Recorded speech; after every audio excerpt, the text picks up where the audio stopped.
Well, good for Meyer to be back in Ohio. But let me ask you, what about those NCAA sanctions that Ohio State is facing? What's going on happen right now with the process? Well, Leon, as you talk about the NCAA, there still are issues out there for Ohio State involving Tattoo-Gate, and what Ohio State's going to have to do is just kind of wait and see what will happen. Again, there could be scholarships lost. There's also a chance that they could be banned from a bowl. But the way Ohio State has been acting and talking, they seem very confident that they will be going off to a bowl. In fact, the Gator Bowl is what a lot of people are talking about. So we'll talk more about that coming up in sports, and we'll also hear from Urban Meyer as well coming up in sports. Okay, and so it goes. So it goes with Ohio State. Okay, many thanks, Andy. We'll be talking with you later. Well, let's keep on pressing. We all know that no football team wants to go without its football fans, and the fans certainly are going to be there for Ohio State. Here's what fans in Mentor, Ohio, had to say about Urban Meyer.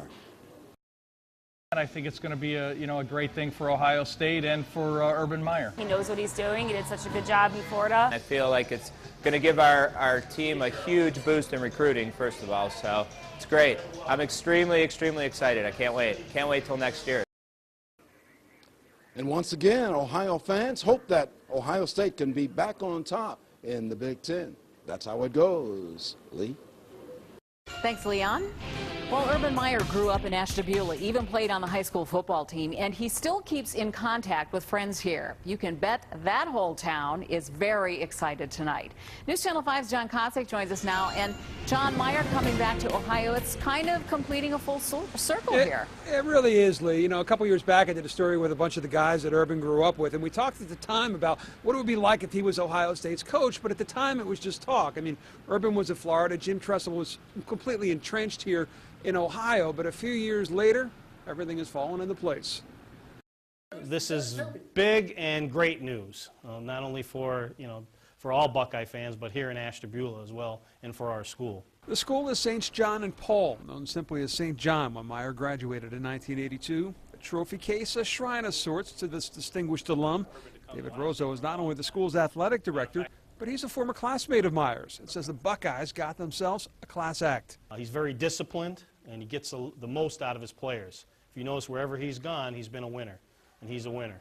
Even here, he was very disciplined here, and he helped out a lot of the younger players here to get better. Inspiration that spills over to those now attending the school. In Meyer's success, students see that no goal is out of reach, something they'll be reminded of each time he takes the sidelines in scarlet and gray. I'm just going to think of, Harold's football and, the good times that they had in the championships, and trying to, just think how they can bring it back to us. Yes, Ashtabula is proud of Meyer, and they have been through the years his loudest supporters, 99% of the time. We were a big enough fan that we almost rooted for him when Florida played Ohio State. Almost. Okay. But other than that, we rooted for him all the time. Yes, Ashtabula has always been a solid Buckeye cornerstone, but I tell you what, going forward, you'd be probably hard-pressed to find a place in the state outside of Columbus with a higher percentage of Ohio State fans now. On your side, John Kosick, News Channel 5.